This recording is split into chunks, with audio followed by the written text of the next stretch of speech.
রোজ রোজ তোমাদের সাথে গল্প করতে করতে আমি তো ভুলেই যাই যে আমার হোম ট্যুর গার্ডেনের আজকে কত নম্বর দিন চলছে।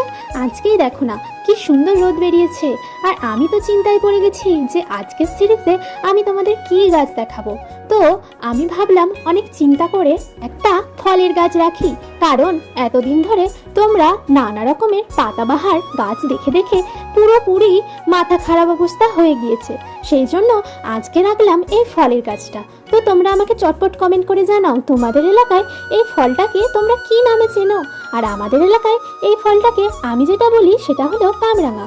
তো এই ফলটা খুব সুন্দর লাগে আচার করে খেলে, তো এটা কাঁচা অবস্থায় খাওয়া যায়। তো তোমরা আমাকে বলো যে এই ফলটা তোমরা খেতে কতটা ভালোবাসো।